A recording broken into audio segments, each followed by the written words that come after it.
This is CBC Vancouver News.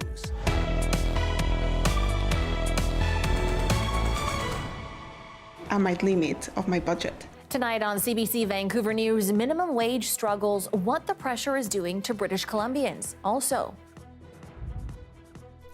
well, there's a lot of youth that have kind of fallen through the cracks. A new program tries to help save and stabilize lives in Vancouver. And a different kind of eviction, this time involving feral cats in the Kootenays who are being shown the door.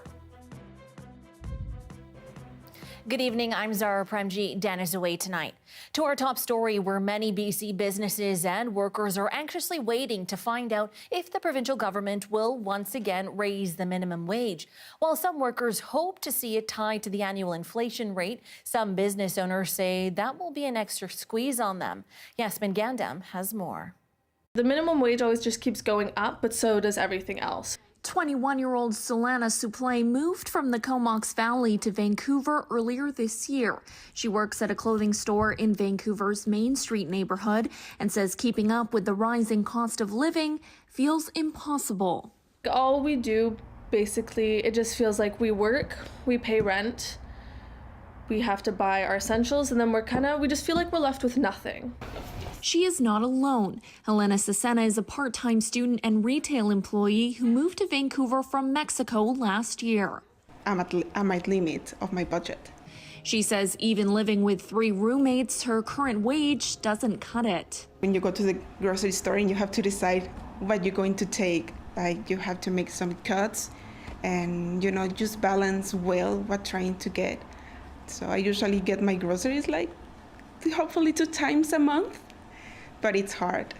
She hopes BC ties minimum wage hikes to inflation, saying even though the wage increased last year, it's not enough given the rising cost of living. Last year, it was brought up to $15.65 an hour, the first increase tied to BC's annual inflation rate, something workers like Suplay hope is here to stay. We're just drained, and everyone keeps telling us, oh, go get a second job, do this, but it's at the same time, it's just we shouldn't have to be doing that just to survive. People we spoke to in Vancouver agree. I definitely think it should be increased. I mean, we've, at where I work as well, I'm in management there, so we've had to increase all the wages. I think minimum wage should be indexed to inflation retroactively.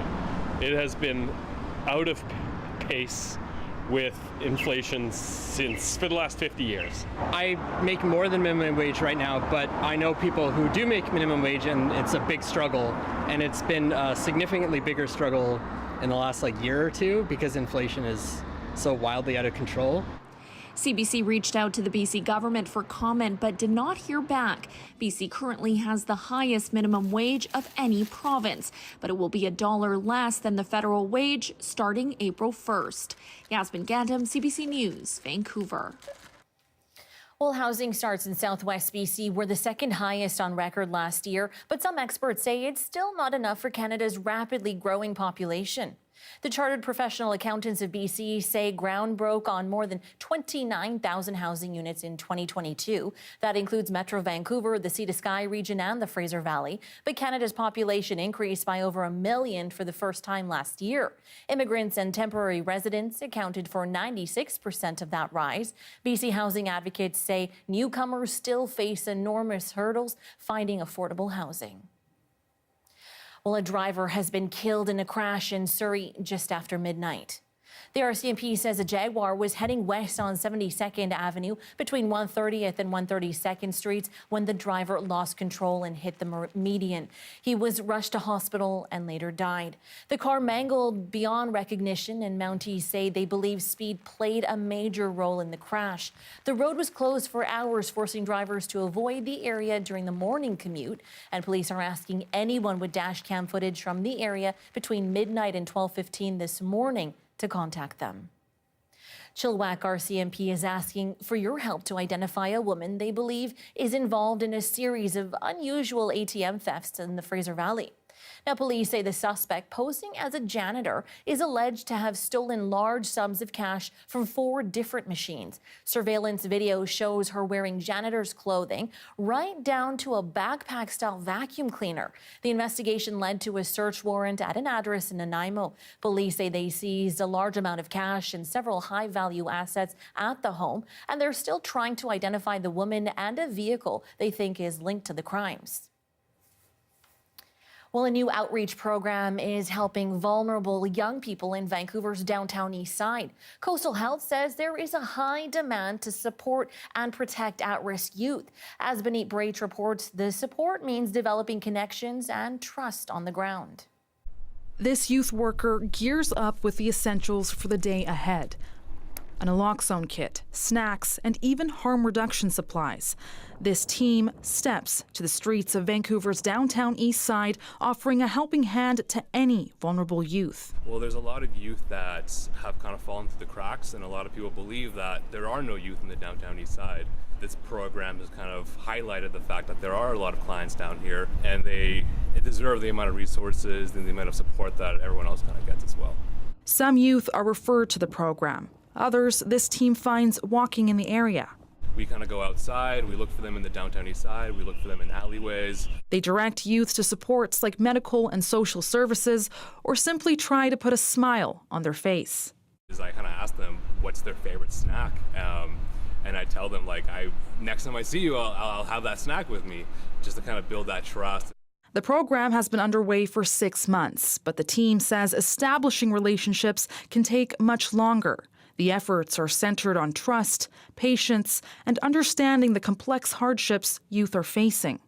It can take a year to build trust. Maybe it's feeling really anxious to the point that you can't use public transit, and then that means going to your favorite park or going to work is all that bit harder. And therapy is one way to help heal. I would use psychosocial rehabilitation tools to support them to reduce that level of anxiety, so that they can go on the bus and then access and complete their meaningful activities. The Health Authority hopes to expand the youth outreach services as the need to support vulnerable youth weighs on these downtown east side streets. And that's the CBC's Benit Braich. The federal government is giving $12.5 million to fund a new healing centre for the Tecumseh First Nation.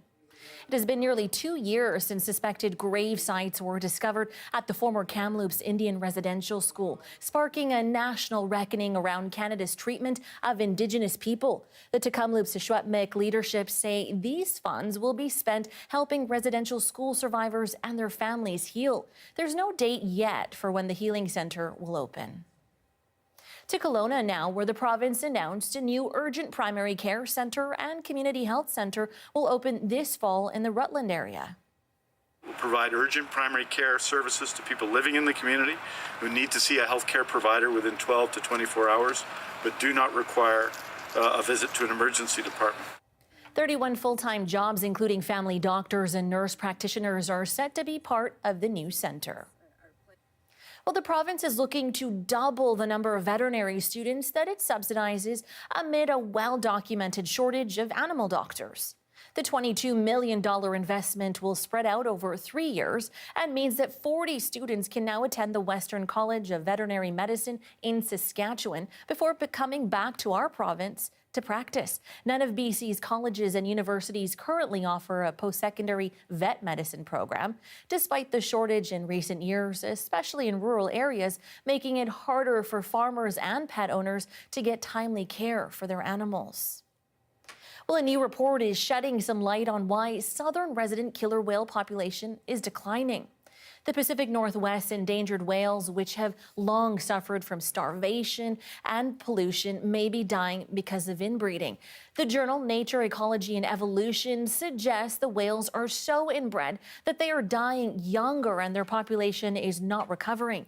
Experts say the findings underscore an urgent need to ramp up conservation efforts. Obviously, inbreeding is something we want to see less of, and the only way you can have that is to have more individuals in the population. Now, how do you get that?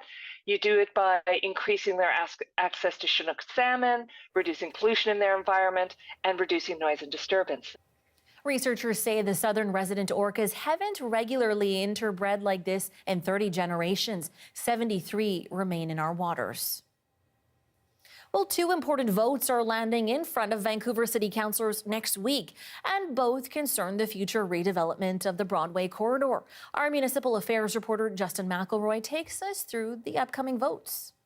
Yeah, people might remember last year council approving the Broadway plan, setting the terms of what could be built where and how high throughout that entire region. But they also asked staff to come forward with a change of pace policy, essentially giving them recommendations on how many new projects could be approved each year. Staff have come back with 3 options, one for 5 projects a year, one for 15 projects a year, and the other one for 30 projects a year. Now, people have wondered whether this means that basically nothing will get built over the first few years of this plan. But I talked to one Vancouver councillor with the majority ABC Vancouver party today about what she thinks should happen, and it seems that she would like that number to be pretty high. We are in a major rental housing deficit, and we've got a rapid transit line along this corridor that's slated to open in 3 years. It will put additional pressure on the existing rental stock. We need to demonstrate that we are able to respond to this incredible investment in partnership with the province and the federal government to bring a rapid transit line along this area here, and that we can respond by enabling more housing units as fast as possible. So reading between the lines there, it seems like they're going to pick the more aggressive option for redevelopment there. We'll have to see what the vote goes like next week, though. All right, so Justin, what other key votes will you be watching? A big one is whether a bike lane will go on Broadway as well. Now, that was something that the previous council basically punted this council to make a decision about. Staff have recommended that the Broadway corridor, as they renovate it during the construction of the Millennium Line extension, allow for the possibility of a future bike lane, but not to have one go in place just yet. Christine Boyle is hoping to convince her councillors otherwise. Makes sense to build it now while we're doing the resurfacing in station blocks and all the way along. Pushing this change down the road 20 plus years will cost a lot more later and be much more disruptive. So we'll see how council deals with that this week. A lot of the choices that the previous council made around housing and how fast things could do, it's up to this council to actually implement and choose the details. Big votes happening next week. All right, thanks, Justin. Well, in other news, a family of furry felines in the Kootenays is getting evicted. After 10 years of calling the College of the Rockies home, 14 feral cats are being asked to relocate. As CBC's Corey Bullock reports, locals and animal welfare groups are pushing back. For the last 10 years, volunteers have been taking care of a colony of feral cats in Cranbrook. It's been an agreement between College of the Rockies and cat caretakers, until now. The college is calling for the removal of the shelter and the cats, citing health and safety issues. Despite the concerns, students, residents, and animal welfare groups want the cats to stay put. We are asking the school to allow these 14 cats to remain here for the rest of their lives. More than 17,000 people have signed an online petition to keep the cats where they are. College President Paul Vaught says the school has offered to help with transport and finances to move the cats. And the school first asked for removal of the colony last fall. This has gone to our own college health and safety committee, and they made a determination that there is a health issue. And once that determination is made, I have to make sure that, as I said, employees and students are kept safe. All 14 felines are fixed, vaccinated, and microchipped. It's part of a TNVR, or Trap, Neuter, Vaccinate, and Return program, that experts say is the best way to manage feral cats. A well-managed feral cat colony actually, as long as it's not in somebody's backyard, isn't a huge detriment. In point of fact, feral cats are essentially wildlife. They are doing the sort of things that wildlife do. EK Cares, the group that looks after the cats, says they've exhausted all of their options. There's nowhere for these cats to go right now. I believe that, every cat needs a voice, and that's why we're here today, is to be that voice of these cats that can't speak up for themselves. The school says the cats have been an issue specifically for the automotive programs. In a statement to CBC, College of the Rockies said that instructors regularly have to clean out cat nests, feces, and urine, and in some cases, dead animals. The college has never brought us any concerns, because if they had, and they had reached out, then our colony caretaker would have addressed those concerns immediately. The college says they want to work with EK Cares to find a solution, even if that means moving the cats to a different location on college grounds. Corey Bullock, CBC News, Cranbrook.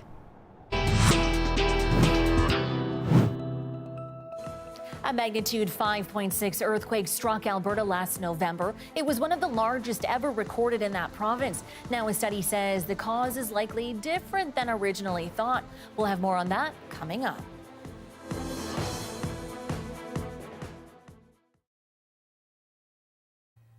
Thanks so much for sticking with us during our commercial-free live stream. Some high school students in Quebec recently spent their lunch learning some tricks and tips from one of the Harlem Globetrotters.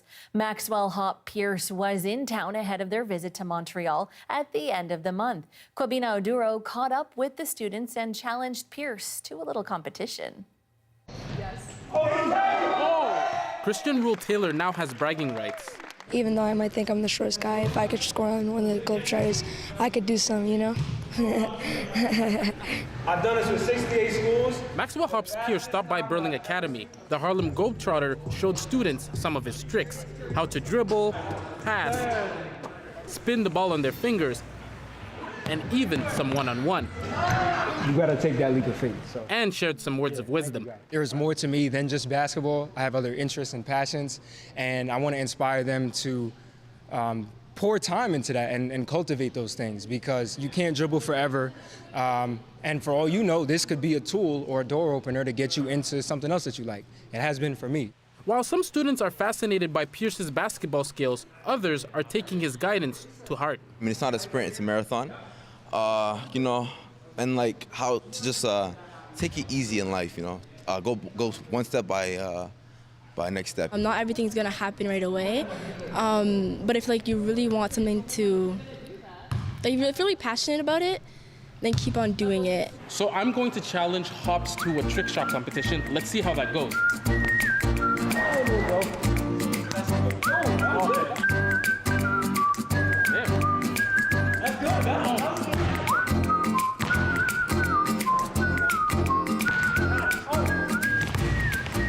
Even though things didn't work out for me, Christian is already putting the moves he learned to use, even adding his own twist.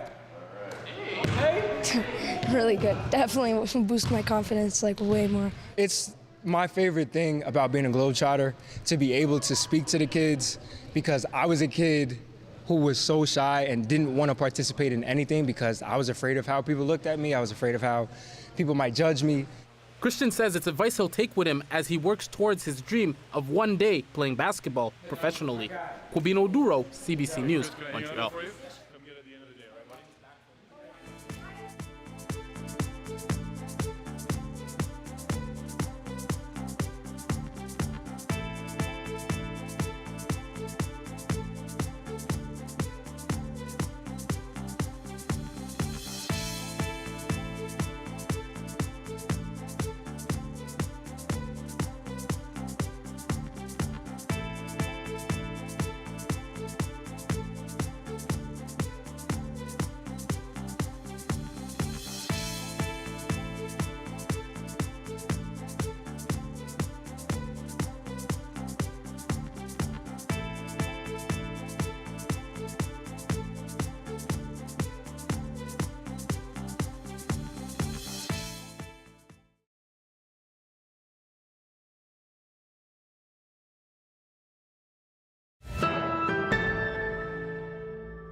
Well, a new study has found the biggest earthquake on record in Alberta was most likely triggered by oil and gas activity.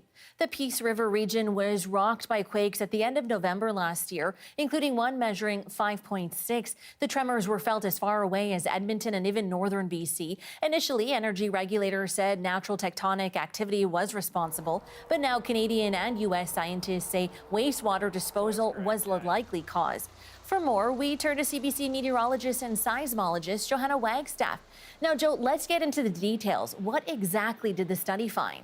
Researchers have long linked earthquakes and fracking or wastewater injection in BC and northern Alberta, but this is the first study to link such a large earthquake to human activity so far away from a mountain range or a tectonic setting in northern Alberta. And this earthquake, I remember covering, if I can take you to that epicenter again, just in November, was felt across the Peace region, both in BC and the Peace River region in northern Alberta, very near small communities in northern Alberta, particularly the hamlet of Reno. But again, it was felt almost 500 kilometers west into British Columbia. Now, geophysicists from Stanford University and University of Alberta, this caught their attention, and they have concluded that wastewater injection was the most likely cause for this significantly sized earthquake.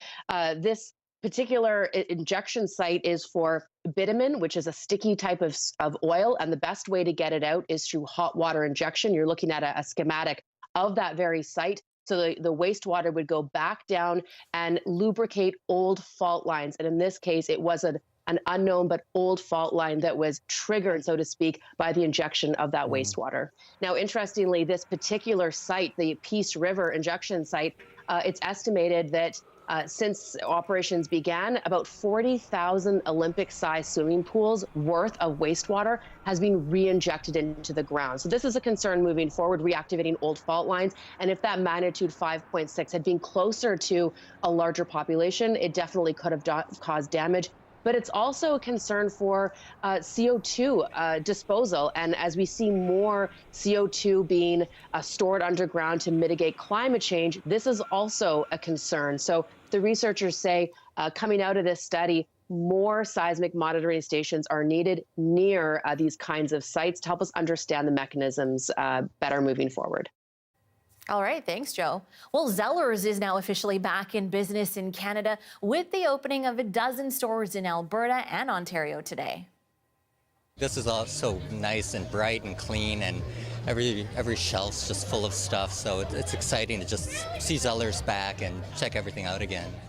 Located within Hudson's Bay department stores, the new Zellers features an assortment of products from clothes to toys and items for the home. The return of the discount department store comes at a time of growing nostalgia for the brand and as consumers search for savings with inflation driving up costs. The company says it has plans to eventually open 25 locations across the country and says there's also potential for standalone locations in the future. Zellers also launched a website today.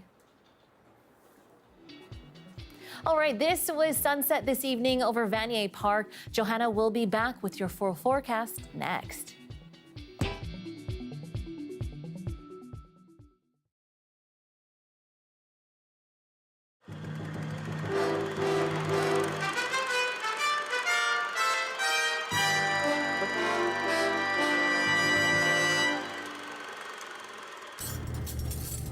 Lunchtime at Falafel Magic on West Broadway. Busy as usual for the Taha family, but not nearly busy enough to distract them from their growing fears over the fate of their family back home in Iraq. Well, we're worried to death. It's really hard when you know probably today you know your family are alive and tomorrow probably they be gonna bombed and you won't hear from them. It's hard. I'm sorry. I'm sorry if I'm crying. But it's your family. Your friend, your life is over there. اثنين chicken واحد beef. The Tahas moved to Canada from Baghdad in 1995. Back home in Iraq, Zuhair was a successful university professor of agriculture, having received his PhD in England. His wife Maha, now taking orders for falafels, was a physicist in Baghdad. She too went to university in England. هذا مو قلق. Brown, very little hot sauce, no tomato, بدون طماطة. We didn't like to go to Baghdad with the problem they have there, and the country is under sanction, all that stuff, and that's why we came here. There are 15,000 Arab Canadians living in Vancouver. Of them, Iraqis make up the third largest community. Those who come from Iraq are worried about their families that they left there, They're worried about the society, the infrastructure of Iraq, the even survival of Iraq. So it is of major concern, and it's of an existential nature. It's not something that's just passing. And Zuhair's family has certainly been through it all before. His 7 brothers and sisters still living in Iraq have suffered hardships through the sanctions, and now they're preparing themselves for the worst. They told me that they store some food and they try to keep a profile in the house. They don't like to go out. They are very depressed. They don't know what's going to happen, and the outcome is maybe will be really, really bad. According to the United Nations, there is about 500,000 people will be killed in this war. So they could be one of them. Their son Ehab sees his parents upset and worries for a family a world away. Well, I asked them, are they going to be able to leave?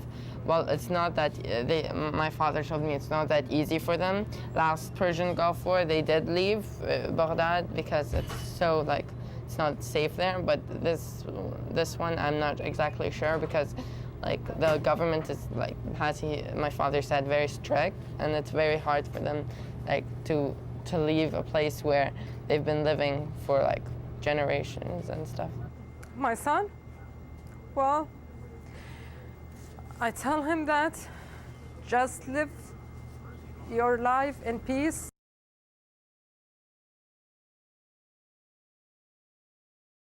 Hi, I'm Amy Bell, and here's what's in your CBC Vancouver inbox. On April 11th, join CBC Vancouver's Johanna Wagstaffe at the Alumni UBC webinar with Dr. Samard and her work on the Mother Tree Project. The focus is to connect First Nations, forestry companies, government, and academics to create resilient forests and stewards of the land. Register at alumni.ubc.ca. And on April 15th, join CBC at the Vancouver Vaisakhi Festival, a sixth celebration of the coming of a new year. The weather update is brought to you by Direct Buy Furnace, installing the most reliable heating and cooling brand. It's hard to stop a train.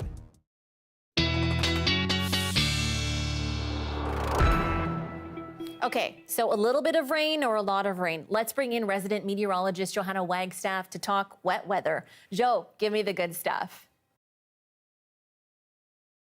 Well, Zahra, at least I know you were happy with the return of the showers. It was a classic West Coast spring day today. Temperatures also down a few degrees, but we're not done with the sun yet in the long range forecast. Let me show you what things look like on the satellite and radar.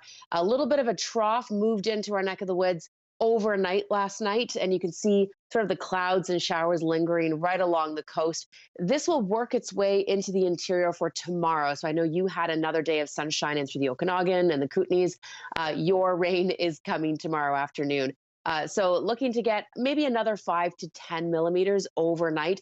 But as I take you through the next sort of 3 days into the weekend, we do have on and off showers, but overall, not much precipitation. And we'll start to see more sun as we head into tomorrow afternoon. So taking you through the timing, notice the showers start to lift Friday afternoon, keeping that risk for showers in on and off through the morning and then early afternoon. But I do think we'll see some sunny breaks as this system, again, weakens and tracks east. And look at Saturday, already lifting for much of Metro Vancouver. Not a bad weekend, and temperatures starting to warm up as we head into the back end of the weekend and early next week, but not quite as warm in the sunshine for your Saturday, Sunday. Okay, taking you through the big picture, notice this sort of sinking air pattern we have across the province. We still have air quality statements in place for the valleys in the interior today. I think these systems will sweep that out for tomorrow, so much improved air quality. But by the time we hit the early next week section of our forecast, we'll be back to the sunshine and high pressure, so we'll watch for those statements again. Still looking at a hint of sun in Williams Lake, but everyone else, showers and temperatures overnight in the interior, cool enough over the next couple of days that in the mornings and evenings, we might be looking at some wet snow. There is a chance as we head into the forecast for us that our overnights will be getting close to the freezing mark Saturday night. But look at that, Zahra. All of that sunshine back for early next week. Temperatures above the seasonal mark. The other side of spring returns. Thanks so much, Jo. Seoul, South Korea is a busy city, but this traveler stood out a little more than most. His stripes may be camouflage in the wild, but made this zebra pretty easy to spot in the city. A team arrived pretty quickly to give him a sedative and take him home. All right, that's your late news for this Thursday night. Now, before you zonk out, head over to our website, cbc.ca, for one last scroll through headlines. Ramadan Kareem to all those observing this holy month and breaking fast with friends. Have a good night.